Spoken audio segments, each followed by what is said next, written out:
Bismillahirrahmanirrahim. Assalamualaikum warahmatullahi wabarakatuh. Innal hamdalillah, salatan wa salaman ala Rasulillah wa ala alihi wa sahbihi ajma'in.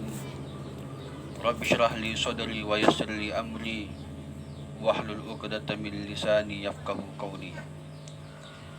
Insyaallah pada kesempatan ini kita akan memasuki pembahasan Al-Qaulu fil Basmalah, yaitu pembahasan tentang basmalah, yaitu Bismillahirrahmanirrahim. Di dalam kitab Tafsir Al-Qurtubi atau Al-Jami'u li Ahkamil Quran mengatakan wa fiha sabu wa ishruna mas'alah. Di dalam pembahasan Al-Basmalah terdapat 27 masalah. Ya, mungkin nanti saya tidak bisa membahas ke 27 masalah ini, sehingga saya hanya memilih pembahasan-pembahasan yang menurut saya itu sangat penting untuk dikaji. Al-ula atau al-mas'alatul ula, yang pertama, qala al-ulama'u bismillahirrahmanirrahim qasamun. Ya, bahwa para ulama kita mengatakan kalimat Bismillahirrahmanirrahim itu merupakan sumpah Allah Subhanahu wa Ta'ala kepada hambanya, bahwasanya ketika Allah Subhanahu wa Ta'ala mengucapkan Bismillahirrahmanirrahim, bahwa Allah akan menjamin ya semua apa yang tercakup, apa yang termuat di dalam surah itu. Ya, mulai dari janji Allah Subhanahu wa Ta'ala akan Allah kabulkan kepada hambanya. Semua kelembutan dan kebaikan Allah Subhanahu wa Ta'ala yang tertulis di dalam surah itu Allah akan kabulkan kepada hambanya. Sehingga Bismillahirrahmanirrahim ini tadammanat jami'u syar', ya, mengandung seluruh ya syariat-syariat yang ada. Kemudian yang kedua, qala Sa'id bin Abi Sakinah, ballagani anna Ali bin Abi Thalib, ya, sesungguhnya Ali bin Abi Thalib nazara ila rajulin yaktubu Bismillahirrahmanirrahim, pernah melihat seorang laki-laki menulis Bismillahirrahmanirrahim, ya, lalu kemudian mengatakan kepadanya, perbaikilah atau baguskanlah tulisan Bismillahirrahmanirrahim itu, karena sesungguhnya ketika ya seseorang itu memperbagus tulisan Bismillahirrahmanirrahim, faghfira lahu, maka dia akan diampuni dosanya oleh Allah Subhanahu wa Ta'ala. Ya, begitu karamahnya, mukjizatnya kalimat Bismillahirrahmanirrahim.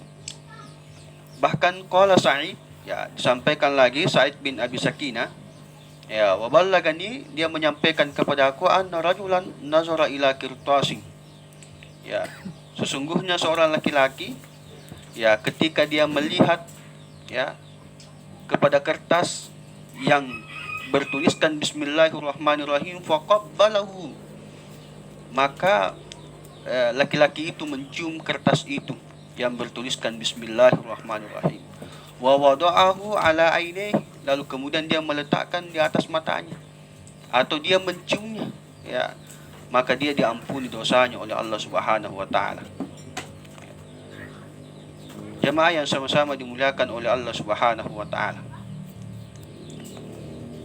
Bahkan waqala Ali bin Al-Husain fi tafsir qoulihi ta'ala, ketika Ali bin Al-Husain menafsirkan firman Allah Subhanahu wa Ta'ala, wa zakarta rabbaka fil Qur'ani wahdah wallau ala adbarihim nufura, dia mengatakan bahwa barang siapa yang ingin dibebaskan oleh Allah Subhanahu wa Ta'ala minaz zabaniyah at-tis'ata asyar, dari malaikat zabaniyah yang berjumlah 19 malaikat, fal yaqra Bismillahirrahmanirrahim, maka senantiasalah ia membaca basmalah atau Bismillahirrahmanirrahim.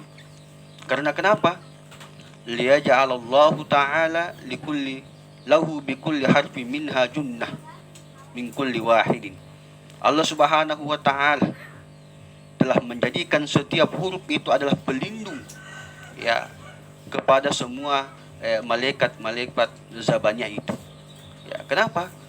Di dalam Bismillahirrahmanirrahim itu berjumlah 19 huruf dan menjadi pelindung setiap huruf itu ya kepada setiap malaikat zabaniyah atau dari malaikat az-zabaniyah yang berjumlah 19 malaikat. Nah, inilah keutamaan daripada senantiasa membaca basmalah. Kemudian yang kedua, kemudian yang ketiga, ruwiya asy-Sya'bi wal A'mash anna Rasulullah sallallahu alaihi wasallam kana yaktubu bismikallahumma. Ya, diriwayatkan oleh asy-Sya'bi.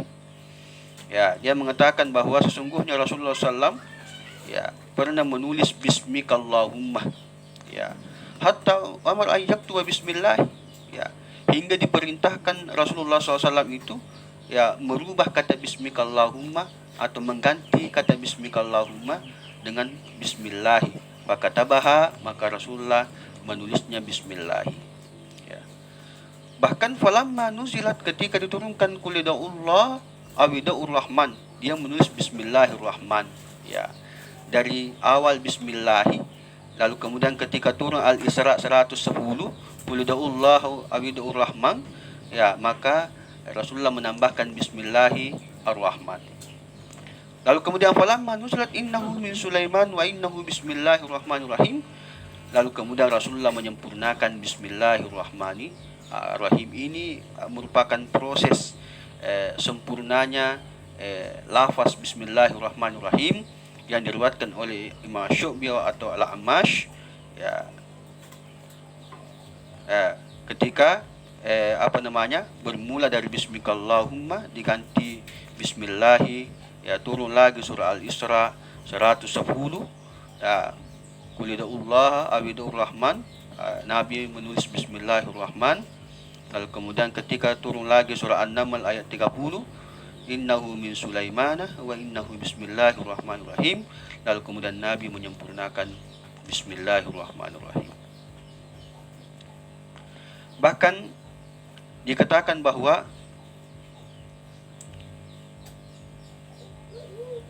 qala asy-Syu'bi wa Abu Malik wa Qatadah wa Sabit bin Umara inna Nabi sallallahu lam yaktub bismillahirrahmanirrahim, ya tidak menulis bismillahirrahmanirrahim hatta nuzilat surah An-Naml, ya, hingga diturunkan Allah Subhanahu wa taala surah An-Naml ayat 30 itu. Jadi sempurnanya Rasulullah menulis bismillahirrahmanirrahim itu ya ketika turunnya Al-Quran surah An-Naml ayat 30 ya yang mengatakan bahwa innahu min Sulaimana wa innahu bismillahirrahmanirrahim. Kemudian yang keempat, ruwi an Ja'far As-Shadiq radhiyallahu an, ya diriwayatkan dari Ja'far As-Shadiq radhiyallahu an annahu qala al-basmalah tijanus suwar. Ya, sesungguhnya basmalah itu merupakan mahkota surah Al-Quran. Qultu, ya Imam Al-Qurtubi atau pengarang kitab ini Al-Jami'u li Ahkamil Quran, wa hadza yadullu ala annaha laysat bi ayah min al-Fatihah ya wala ghairiha. Ini menunjukkan bahwasanya basmalah itu bukanlah ayat dari surah Al-Fatihah. Ini menurut Imam Al-Qurtubi. Wa qad ikhtalafa ulama fi hadzal ma'na, walaupun di sini perbedaan pendapat ulama ya fi hadzal ma'na ala salasati aqwal. Ya, beliau mengatakan bahwa walaupun di sini ulama berbeda pandangan, ya setidaknya ada 3 perkataan di sini. Al-awwalu laysat bi ayatin minal Fatihah wala ghairiha, sebagaimana tadi yang dikatakan oleh Imam Al-Qurtubi bahwasanya al-basmalah itu bukanlah ayat dari surah Al-Fatihah dan surah yang lainnya. Ini juga pendapat yang dikuatkan oleh Imam Malik. Kemudian yang kedua, annaha ayah min kulli surah. Ya, ada juga yang mengatakan bahwa sesungguhnya bismillah itu merupakan ayat pada semua surah. Ini perkataan Abdullah bin Mubarak. Yang ketiga adalah perkataan Asy-Syafi'i. Qala Asy-Syafi'i hiya ayatun fil Fatihah. Ya, dia merupakan ayat di dalam surah Al-Fatihah. Ya, dia mengatakan atau Imam Asy-Syafi'i mengatakan bahwasanya Bismillahirrahmanirrahim itu adalah ayat pertama ya di dalam surah Al-Fatihah. Ya, insyaallah kita akan bahas ya tiga pendapat ini ya, apakah bismillah itu adalah bagian daripada surah Al-Quran, apakah dia merupakan bagian daripada Al-Fatihah atau bukan. Di lain kesempatan insyaallah akan kita kaji bersama. Demikianlah, hadanallahu wa iyyakum ajmain. Assalamualaikum warahmatullahi wabarakatuh.